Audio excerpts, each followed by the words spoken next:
2024 সালের 5 জুন বাংলাদেশের ইতিহাসে একটি গুরুত্বপূর্ণ মোড় ঘোরানো দিন। সেদিন হাইকোর্টে সরকারি চাকরিতে মুক্তিযোদ্ধা বংশধরদের জন্য 30% কোটা পূর্ণ বহালের রায় দেয়।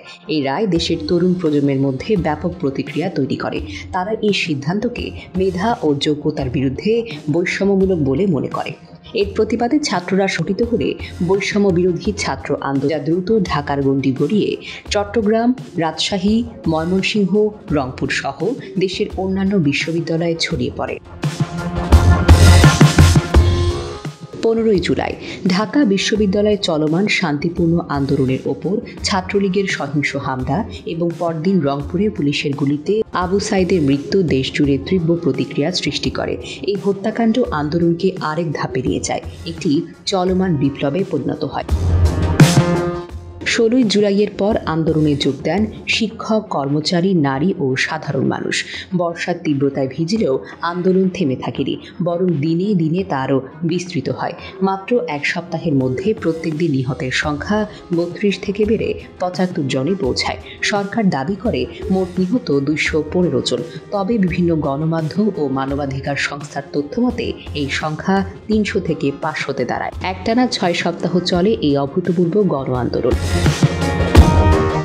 পরিস্থিতি নিয়ন্ত্রণে আনতে সরকার রাতের বেলা কারফিউ জারি করে, সেনা, পুলিশ ও র্যাব মোতায়েন করে, বন্ধ করে দেয় ইন্টারনেট, মোবাইল এবং সামাজিক যোগাযোগ মাধ্যম। কিন্তু এই দমন নীতিও ব্যর্থ হয়, বরং আন্দোলন আরও জোরালো হয় এবং তা পরিণত হয় নন কোঅপারেশন মুভমেন্টে। স্টাইল হোক রুচিশীল, পরিচয় হোক রাজকীয়, e-commerce platform palace of classy, যেখানে ফ্যাশন মেলে আত্মবিশ্বাসে। শীতের হুডি হোক বা গরমের আরাম, আমরা আছি আপনার পাশে। 100% অরিজিনাল প্রোডাক্ট, দেশের যে কোনো প্রান্তে, ফ্রি হোম ডেলিভারি। অর্ডার করতে ইনবক্স করুন এখনই। Palace of classy, be classy, be confident. এ পর্যায়ে আন্দোলনকারীরা ঘোষণা করে 9 দফা দাবি, যার মধ্যে ছিল সরকারের পদত্যাগ, নিহতদের বিচার, ক্ষতিপূরণ প্রদান এবং গণতন্ত্রের পূর্ণ প্রতিষ্ঠা।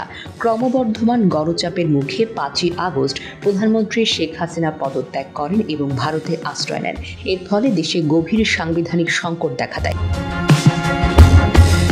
পরবর্তীতে সেনাবাহিনী ও রাষ্ট্রপতি নেতৃত্বে গঠিত অন্তর্বর্তীকালীন সরকার দায়িত্ব নেয়, যার নেতৃত্বে ছিলেন নোবেল বিজয়ী ডক্টর মোহাম্মদ ইউনূস। এই সরকার দায়িত্ব নেওয়ার পর থেকে কাজ শুরু করে নির্বাচন পূর্ব সংস্কার, আন্দোলনের সময়কার দমন-পীড়নের বিচার এবং গণতন্ত্র পূর্ণ প্রতিষ্ঠার লক্ষ্যে। এই জুলাই গণ অভ্যুত্থান শুধু একটি রাজনৈতিক আন্দোলন নয়, এটি প্রজন্মের একটি ঐতিহাসিক জাগরণ, যেখানে ছাত্ররা নিজের অধিকারের জন্য রক্ত দিয়েছে, লড়াই করেছে এবং বিজয় অর্জন করেছে। এই আন্দোলন শেখায় গণতন্ত্র কেবল নীতিতে নয়, প্রয়োজনে রাস্তায়, ত্যাগে ও ঐক্যে রচিত হয়েছে। আজকের বাংলাদেশের জন্য এই উত্থান একটি দৃষ্টান্ত। গণতন্ত্র রক্ষা করা, নিরপেক্ষতা বজায় রাখা এবং সকল হত্যার বিচার নিশ্চিত করা এখন জাতিগত দায়িত্ব। ভবিষ্যতের প্রজন্ম যেন এরকম বৈষম্য ও দমননীতি আর না দেখে, সেই চেষ্টায় হওয়া উচিত আজকের রাষ্ট্র ও সমাজের মূল অঙ্গীকার। নুসরাত জাহান, মনোযোগ প্রকাশ।